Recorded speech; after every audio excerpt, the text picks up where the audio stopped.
사무엘하 14장 33절 말씀을 같이 보시겠습니다. 요압이 왕께 나아가서 그에게 아뢰매 왕이 압살롬을 부르니 그가 왕께 나아가 그 앞에서 얼굴을 땅에 대어 그에게 절하매 왕이 압살롬과 입을 맞추니라. 아멘. 사무엘하 14장 말씀에 보면 드디어 예루살렘에 돌아온 압살롬이 아버지와 만나고 화해를 하는 재회를 하는 장면을 우리가 보게 됩니다. 하지만 그 모습을 보면 굉장히 좀 뭔가 어색하고 어정쩡하다 하는 것을 볼 수 있습니다. 압살롬이 하나님 말씀대로 심판을 받아서 죄값을 다 치렀느냐? 아니에요. 그럼 자비로 용서를 받았느냐? 그것도 사실 아닙니다. 아버지와 아들 사이에 제대로 된 화해가 있었느냐? 그것도 없습니다.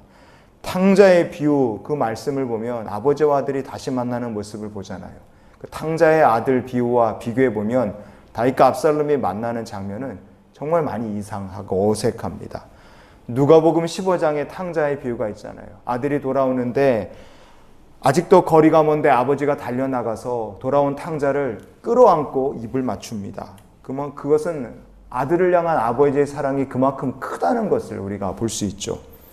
아버지가 자기를 안고 입을 맞추고 그럴 때 말씀에 보면 누가복음 15장의 21절 말씀에 보면 아들이 이르되 아버지요 이렇게 얘기를 해요. 아버지요. 탕자는 자기가 큰 죄에 지었다는 걸 알고 있었어요. 그래도 용기를 내서 탕자는 아버지라고 부릅니다.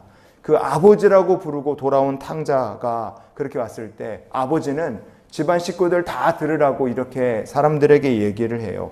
이 내 아들은 죽었다가 다시 살아났으며 내가 잃었다가 다시 얻었노라. 아버지가 집안 모든 식구들에게 내가 아들이 다시 살아났고 다시 얻었다고 선언을 하는 겁니다. 아버지는 그 아들이 건강히 돌아온 것만으로도 감사했고 탕자는 회개하고 용서를 빌고 아버지는 받아들이고 이렇게 해서 아버지와 아들의 관계가 건강하게 회복이 됩니다. 여러분 탕자의 비유를 통해 우리에게 하나님 들려주시고자 하는 말씀이 무엇이겠습니까? 하나님 아버지께서 우리에게 원하시는 것도 이와 다르지 않다고 생각합니다. 누구든지 죄로 인하여 하나님과의 관계가 깨졌다. 하나님 버리고 세상에서 방황하고 죄 가운데 살았다. 그런 사람도 아버지 집이 생각나고 회개하고 돌아와 하나님의 자녀된 권세를 소망하고 하나님 아버지에 엎드리면 누구든지 하나님과의 관계가 회복되고 자녀된 권세를 다시 누릴 수 있게 되는 줄 믿습니다. 여러분 우리가 그래서 회개하며 하나님께로 돌아오면 하나님께서 그 어떤 사람이든 그 무슨 죄든 용서하시고 용납하여 자녀된 권세를 회복할 수 있음을 여러분 믿으시기를 바랍니다. 그게 회개의 능력과 권세고 은혜인 거예요.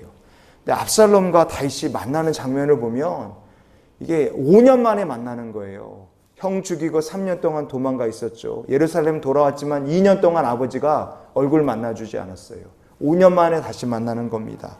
그런데 그 만난 모습을 보면 탕자의 비유에 나온 아버지와 아들의 재와 비교해 보면 이거 너무 이상합니다. 오늘 압살롬과 다윗이 다시 만나는 장면을 통해 우리에게 들려주시는 하나님의 마음을 좀 나눴으면 좋겠습니다. 압살롬은 요압을 시켜서 아버지를 만나겠다 그렇게 생각을 합니다. 하지만 요압이 사람 보내도 답을 안 해요. 그러니까 압살롬이 종들을 시켜서 요압의 밭에다가 불을 질러버립니다. 추수할 때가 거의 다 됐는데 불을 질러버리는 거예요.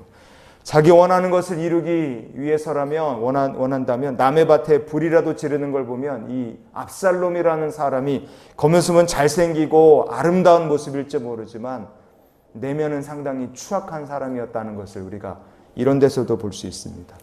요압이 황당하니까 찾아하지 않았겠어요? 찾아온 요압에게 압살롬이 한 말이 더 황당합니다. 압살롬이 말하는 태도 보십시오. 요압은요 자기 아버지랑 같이 싸운 역전의 용사입니다. 그런데 그런 요압에게 너 완전히 아랫사람 취급하고 있어요. 일단 압살롬이란 사람의 성품 자체가 이게 일단은 답이 없고요. 말하는 태도를 보면 요압을 보내서 내 아버지에게 용서를 구하고 화해를 하겠다. 이렇게 아버지와의 관계가 회복되기를 원하는 그런 간절한 태도, 그런 거를 소망해서 사람을 부른 게 아닙니다. 태도가 벌써 반협박이에요. 내가 너를 보내서 왕을 만나고자 한다. 그래서 압살롬은 자기 아버지를 가리켜 요압에게 이렇게 계속 얘기합니다. 너를 왕께 보내서 왕의 얼굴을 볼 수 있게 하라. 왕이 나를 죽이시는 것이 옳다. 이런 얘기를 계속합니다. 아버지라는 말이 단 한 줄도 나오지 않아요. 아예 아버지란 말 꺼내지 않습니다.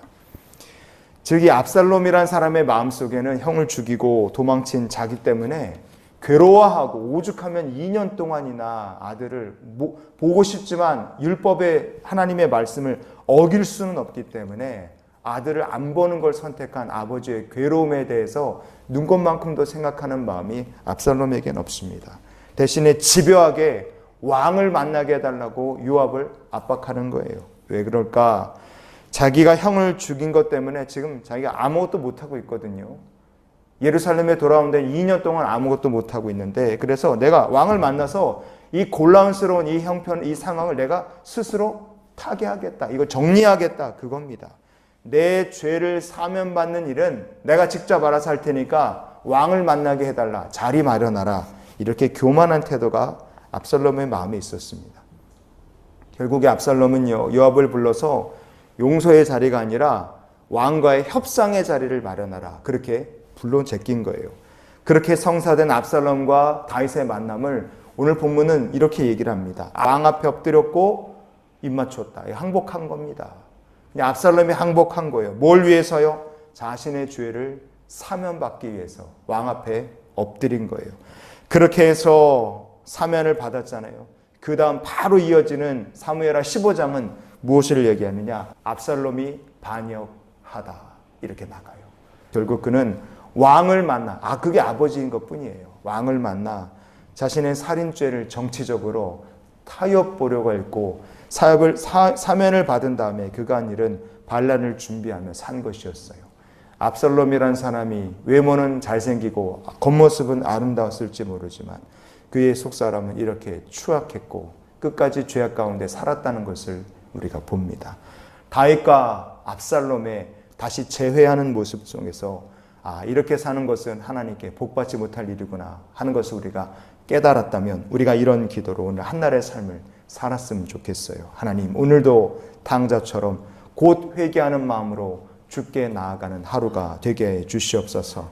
나를 만나주신 것, 자녀로 영접해 주신 것만으로도 감사하다. 탕자의 마음이 오늘 우리가 가지고 하나님께로 나아갈 마음 되기를 원합니다. 압살롬과 같이 정말로 자기의 욕심과 탐욕 가지고 주께 나가는 것이 아니라 언제나 감사로 하나님께 나아가고 하나님과 동행하며 주의 자녀된 권세를 누리며 사는 우리 모두가 될 수 있기를 주의 이름으로 축원을 드립니다.